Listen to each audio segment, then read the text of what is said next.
to the Happy Lawyer Project. I'm your host, Akoma Murunu, and I created this show to help lawyers find happiness in life with a law degree. Together with my guests, provide the knowledge, skills, insight, inspiration, and encouragement you need to find yours. On today's show, I chat with Heather Stevenson. Heather is someone that I've known since law school. We were both part of a small dual degree program, so we got to know each other fairly well. And Heather was somebody who I always admired because she was just so good at law school. And I don't just mean that she was wicked smart, which she was. And I don't just mean that she was always prepared. She was also somebody who was so nice, so helpful, in great spirits. She always had a great demeanor about her. Plus, you could tell she was just really healthy. She was a runner. She ate well. She just dealt with the stresses of law school really well. And I was always really impressed by that. So you can imagine my shock when I found out that Heather was no longer practicing.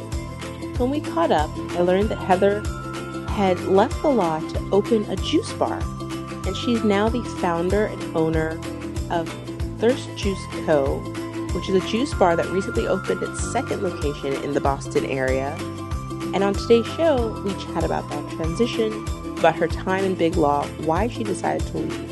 Heather even shares a little secret about why she wishes that she did not let her bar status lapse, and it's not what you would think. Enjoy the show.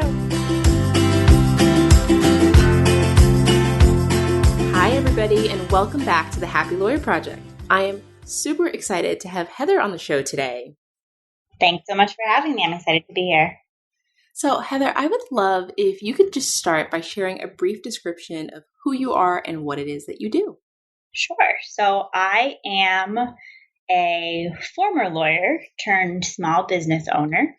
I practiced law at Sullivan & Cromwell in New York for about 3 years before deciding that that was not my true calling in life and moving home to the Boston area to open Thirst Juice Co., which is a juice and smoothie bar currently with 2 locations, one in downtown Boston and one in Wellesley, which is a very close suburb of Boston. And I've just spent the last 3 years growing the business and trying to encourage people to eat more fruits and vegetables.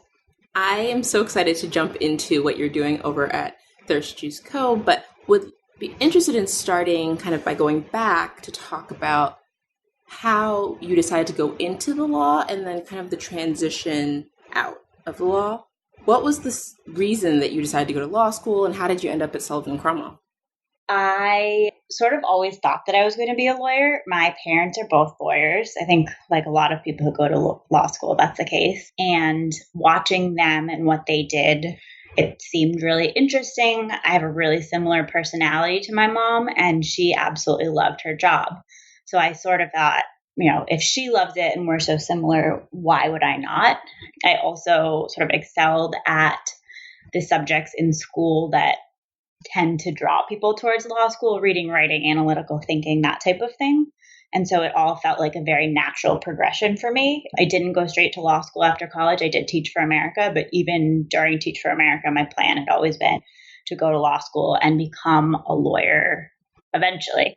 I ended up at Sullivan & Cromwell just because I wasn't sure exactly what I wanted to do with the law degree long term, but I knew that I would get really, really great training there, get to work with a lot of really smart people on interesting cases, on sort of big deal cases. And that was definitely true. I'm not somebody who left the law hating it. It just wasn't what I wanted to do with my whole life. I completely understand that. And I think that that's a wonderful experience for you to have had. So when did the seeds of change start to get planted, and how did you make the decision to kind of go into the health juice bar business? Basically, my entire time at S&C, including when I was a summer associate, I was working primarily for one big banking client. And at first, that was really exciting. And the cases that I was working on were, the type that were on the front page of the New York Times, on the Wall Street Journal, that type of thing. And I really loved it. But after about a year of doing that, it sort of started to feel repetitive and redundant and not that rewarding. So that was when I started to question my choice a little bit, although I didn't think that I was necessarily going to leave at that point. But it only took about a year before I wondered whether sort of this was what life in BigLaw would be forever. And I started thinking about what else I might do. I really didn't decide that I was going to leave until a few months before I actually left, which was in the spring of 2014.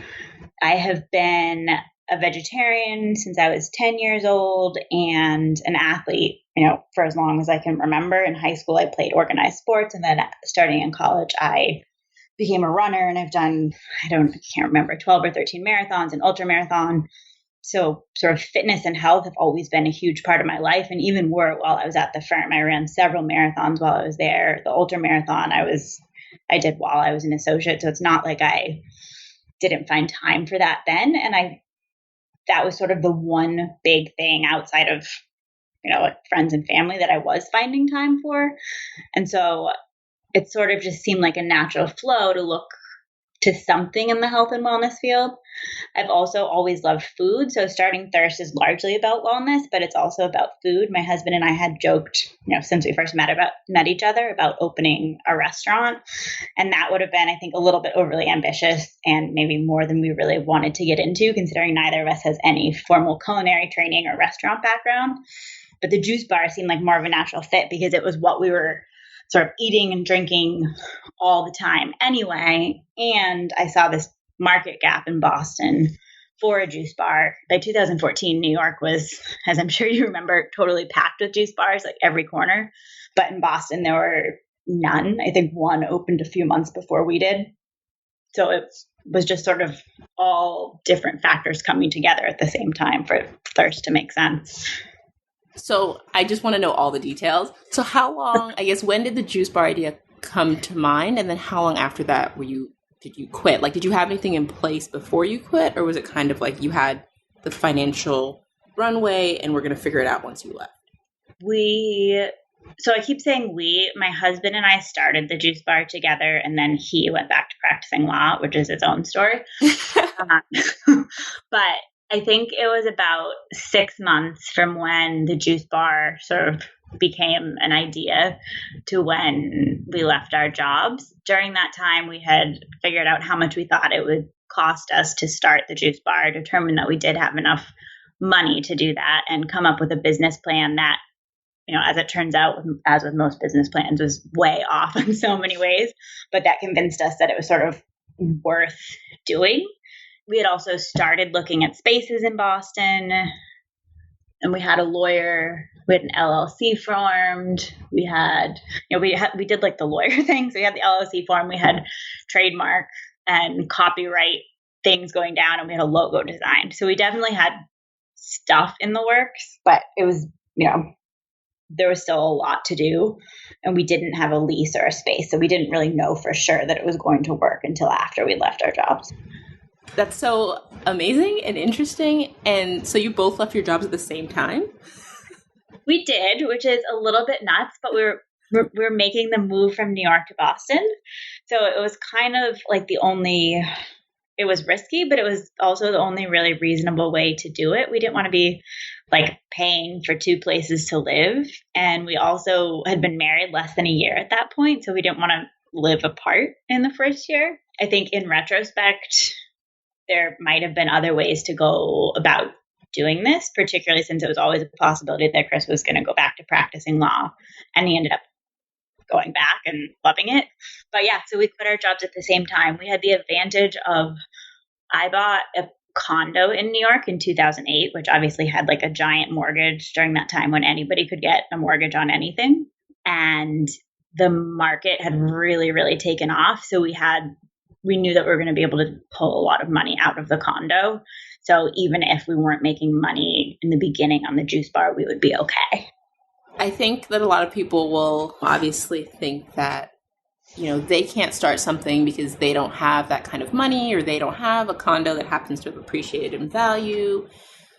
And I guess the thing I would advise to people is, not to just focus on that one limiting factor, and that there's other ways to get financing and other ways to kind of fuel your dream. And you don't necessarily have to both quit your job at the same time. Like you said, there's other ways you could have done it.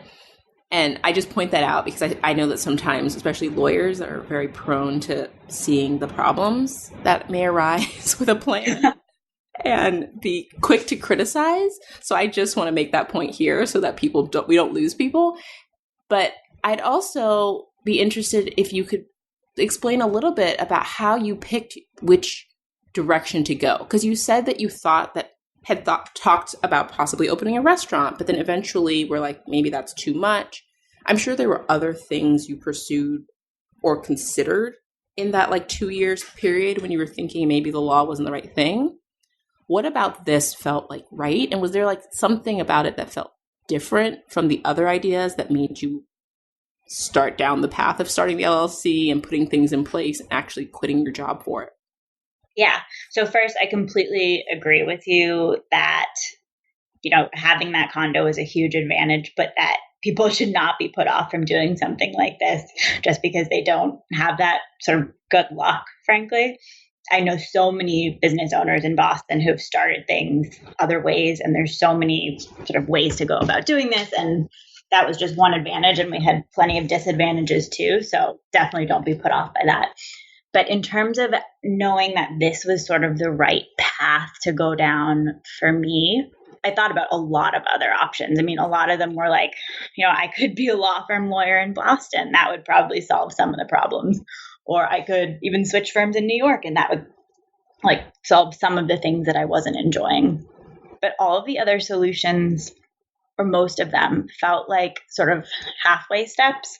Like trying to sort of compromise and make something a little bit better, but not necessarily make it really great.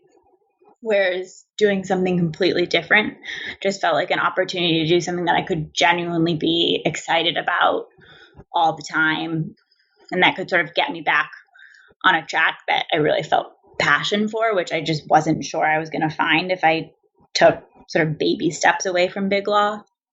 And then things like the restaurant were just out because they weren't practical and because it seemed more appealing in theory than in fact when I sort of went to look at what it actually takes to run a full service restaurant.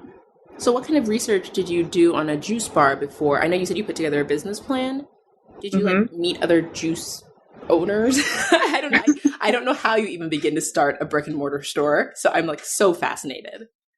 Yeah, so we did not meet any other juice bar owners, although I sort of wish I had, but I stalked all the New York juice bars like crazy. So like I lived on the Upper West Side at the time we were doing this, and there's a Juice Generation about 2 blocks away and a Juice Press 3 blocks away. And then Liquideria is really easy to get to. So we went into all those stores all the time. I'd been going to Juice Generation all the time anyway, because it was the food that I like to eat. But once we decided this was something we might want to do, we sort of went in there and looked at like what brand blenders are they using? What is their setup? What types of refrigeration does it seem like they have, so that we could figure out sort of what it takes to get going. And then I read like everything I could possibly find online about the juice industry and about sort of the different founders of these different juice bars, which was something that was actually kind of reassuring. All of the founders of the big, at least New York juice bars at the time, were not people who came up with food backgrounds or even business backgrounds or wellness backgrounds. They were people who sort of came to it out of a place of passion and figured out how to make it work. And that sort of gave me some degree of confidence. But at that point, I felt so far from where they are and there weren't a lot of small juice bars that I didn't feel like there was any way I could reach out and talk to them, which is too bad. I wish I had tried. Have you reached out to them now?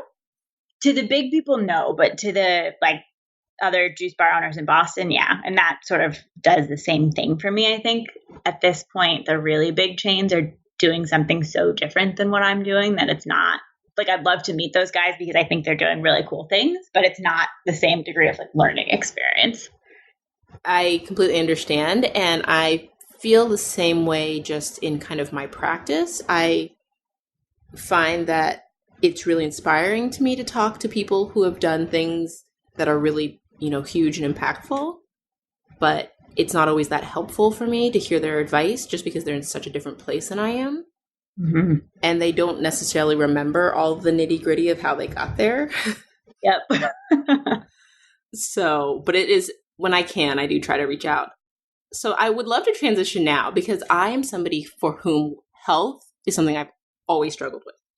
Fitness is something I always struggle with. I have no capacity in my brain left to learn this new thing that is just, I don't know why it's like beyond me. So I would love your like a kind of high level thoughts on, as a lawyer, you were still able to do marathons and ultra marathon. And clearly I'm also a vegetarian, and I don't even pretend that that means I eat well, but I know that you ate much better than I did because I knew you in law school. So I would love kind of a high level introduction into what people who work as much as lawyers do and who are super busy and don't necessarily have the time or the passion for health and wellness, what to focus on and what's kind of happening in the industry that we should be aware of that would make our lives easier. Because I literally have no idea. Sure.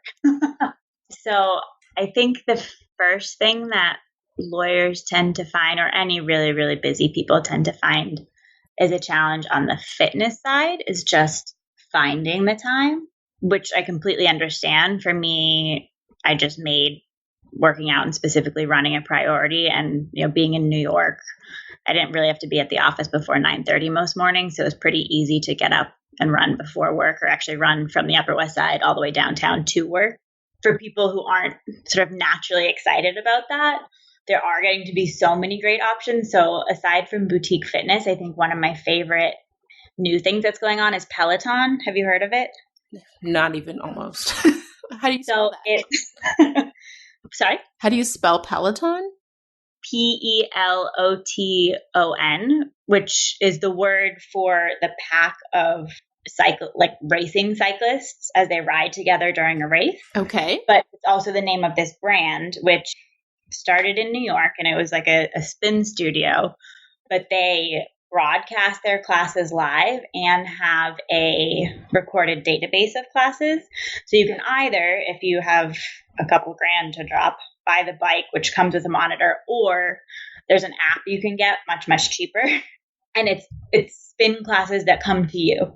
So you need to have access to some sort of bike, but if you have, a bike in your, in the local gym, or some people have them in their apartment buildings in cities, and it's like going to a Soul Cycle class or Flywheel or any of those big things, except for it comes to you. So I think that's one of the coolest sort of new ways that fitness is becoming accessible, and you can do that anytime, and it's a lot quieter than a lot of other workouts. So for example, for moms like you, it's something you can do at home and not worry that you're jumping up and down is going to wake your kids if you're doing it early in the morning or late at night. Is this the thing that Robin Arzon, is that her name? Yes, and she's so cool. I was recently introduced to her, and they were like, you don't know who she is? She's a former lawyer. And I was like, health and wellness outside of my scope. Yeah. So I don't personally use Peloton, but I think it's a great option for people who are super busy and not necessarily naturally excited by fitness. And then on the nutrition side, God, there's so many things that are trying to make it easier for you to eat healthier.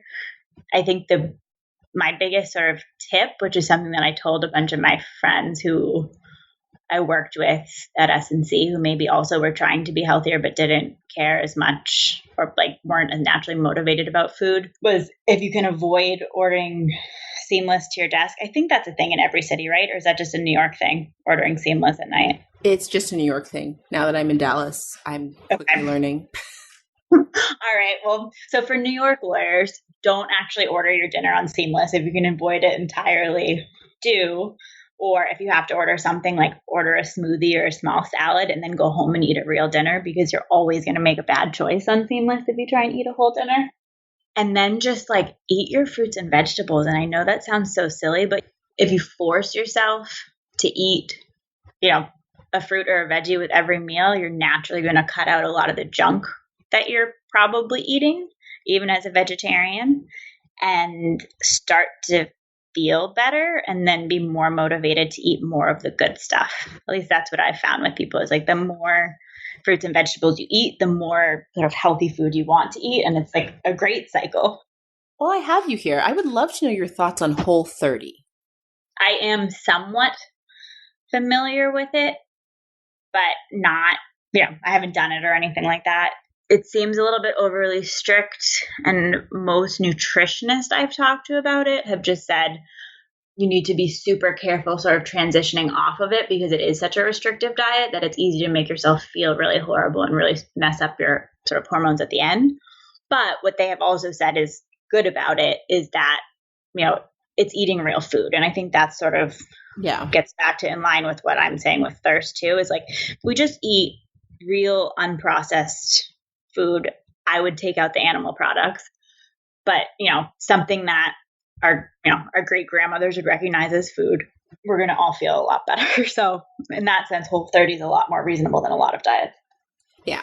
I mean, the only reason I bring it up is because I know it's like, I feel like it's all over Instagram right now. And I feel like every podcast has somebody talking about it. And I like that component of it, the eating whole foods. And I like the idea of kind of stripping to the bare bones of food and adding things slowly back into your diet, because I'm pretty sure that my diet is made like 95% of white carbs and dairy. And neither of those things are very good for me. So in theory, I think maybe some sort of adapted diet is what I need, but I do definitely need to eat a lot more whole foods. It's hard to keep them in my home because my children love fruits and vegetables, which is a great thing, but it's great. It means that I kind of give them my share because we never seem to make enough, and then I eat all the white rice that's left over. Yeah, I mean, so maybe some sort of adapted Whole30 for you. I think one of the problems that people are starting to talk about with all these diets is sort of what it does to our mental state, because what you're eating, like physically, of course, matters, but encouraging people to get themselves onto these extremely restrictive diets can just end up feeling stressful, can encourage maybe not the healthiest relationship with food, particularly dangerous for people who've ever had sort of an unhealthy relationship with food. But, just thinking about like, at least for me, like food brings me joy. And I think of like meals with family and meals with friends and all that stuff. And if suddenly I was only allowed to eat some very strict set of those foods, I don't know what that would do to my relationship with it. That's very fair. And I think for me, coming from a culture, like my mom's Chinese, so coming up in a Chinese background where food is so central to family and like shared communal food, it would be really, it was really hard for me to be a vegetarian. I can't imagine if I did something more restrictive because it would be hard to share that experience with my family. So that's a very fair point. So let's transition now to Thirst Juice Co. Okay. I would love to know, this is something I think I know the answer to, but I'll sound like an idiot, so I'll just let you explain it. What's the nutritional difference between juices and smoothies? That is an excellent question, and one that we get all the time, or even better, or not better, but even harder to answer is which is better, a juice or a smoothie? And there's no real answer to that one. So the nutritional difference is that in a smoothie, you are blending all of the ingredients rather than juicing them, meaning that everything that you put into that blender for that drink stays in. So you keep all the fiber. That's the biggest thing.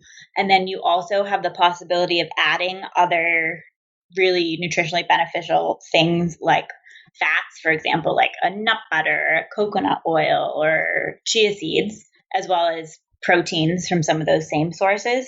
So you can really make a smoothie into a whole well-balanced meal. And it can be made with different bases. Usually there has to be some sort of liquid. It could be just water. It could be a nut milk.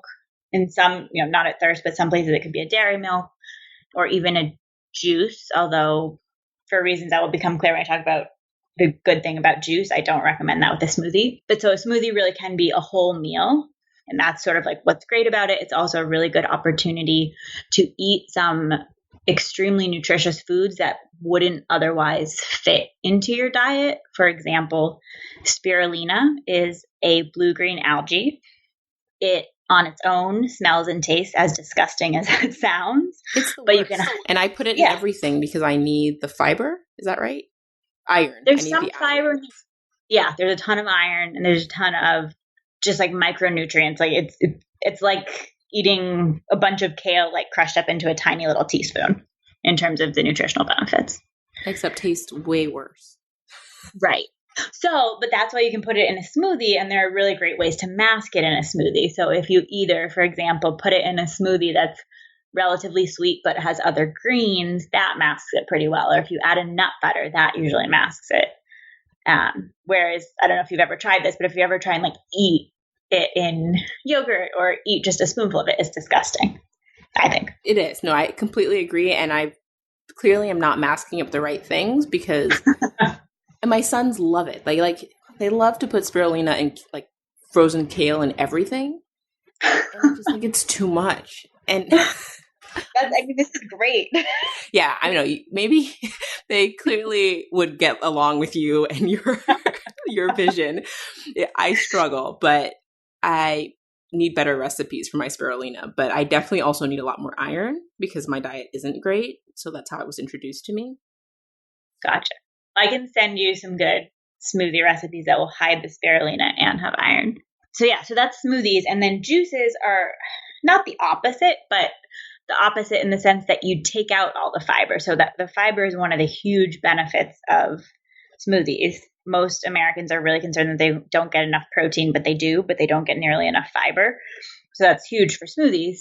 But for juices, you take out the fiber, which sounds at first like it wouldn't be healthy, but the benefit is that when you remove the fiber, it makes it a lot easier for your body to efficiently process the nutrients in the juice so that you're absorbing more of them. So everything that we eat, we don't actually absorb all of that.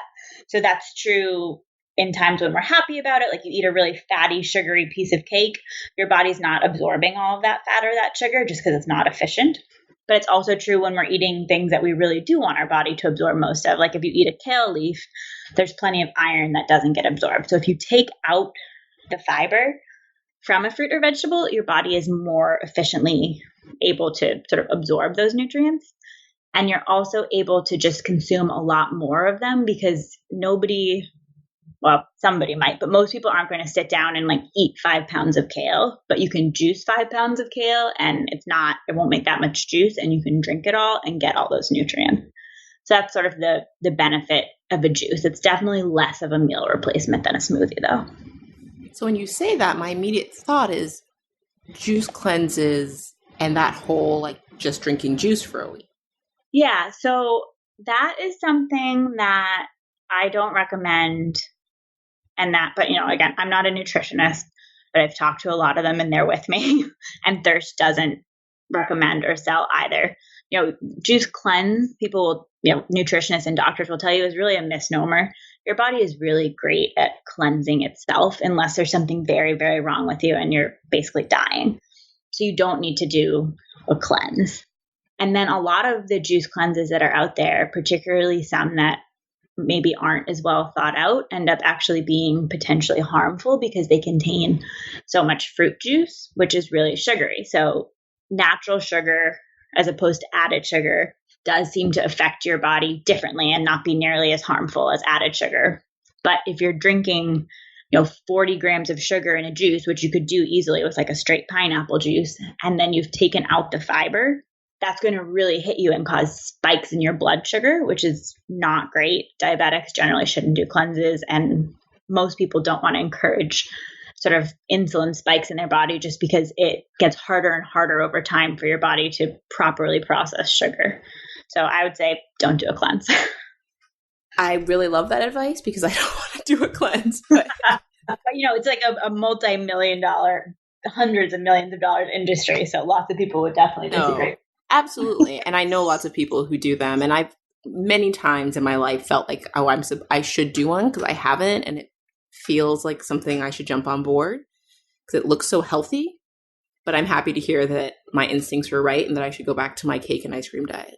And to be clear, I have done a cleanse, but before I started Thirst and before I really fully understood some of this stuff. And I did a few, and I did them for, I think, reasons that a lot of people do them, which are maybe it's effective but not healthy. So I did them, I think I did 2 or 3 leading up to my wedding because I wanted to look thin, which like that is not health. Yeah. Well, It was purely superficial and it worked and I lost weight. And of course it was like mostly water weight and it came back right after the wedding. But whatever, it served my purpose. And if you understand that you're not doing something for your long-term health, you're just basically doing a modified fast. That's, it is what it is. But you just have to understand that you're not necessarily getting as many health benefits as people like to think. That's been so educational and I've taken so much away from this. So I want to tie it all together really quickly. And I would wonder, knowing what you know now about how things turned out for you, is there anything you would have done differently while you were in law, while you were at SNC, mentally, professionally, to prepare for where you are today? I think, yes, there are a few things. One is I was a litigator, and even though I was a corporate litigator, meaning my clients were all big banks, I didn't take any classes to prepare for that, like corporations, for example. As you know, I spent my last year getting my LLM in international criminal law, which was completely irrelevant to what I'm doing now and to what I was doing at SNC, though really fun. So I think I would have at least taken some more business law classes because that would have been more directly relevant to what I'm doing now. And then I thought about, but didn't focus on soon enough, taking the math bar at the same time that I took the New York bar. And I wish I had, not because I'm planning to leave Thirst anytime, but just because I wish I were admitted in Massachusetts. I think unrelated actually to my professional life, there's so much going on that lawyers need to do right now, given the political situation. This is a whole separate conversation. We don't need to go into depth, but given that, I wish that I was admitted to practice in law in Massachusetts too. Interesting. No, that's a very interesting spin. And I hadn't really thought about that, but that's a very valid reason to want to keep up your kind of bar admission. Because I think sometimes even when lawyers leave the practice, they let that go and they wish they had kept it up because it comes sometime down the road, they wish they were able to help out outside of their profession, their new profession. Yeah, exactly. And it's not something that occurred to me until this past fall, but it has more recently. But are you still barred in New York?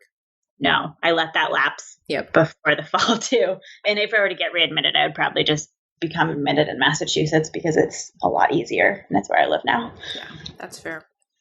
Well, what is the best way for people to find out more about Thirst Juice Co.? And can you say a little bit about, I think you said where you were located, but just remind people where that is in case they're in the Boston area and want to stop by and say hi.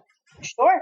So you can find Thirst Juice Co. online, thirstjuiceco.com, and we are on Instagram, Twitter, and Snapchat as Thirst Juice Co., all one word.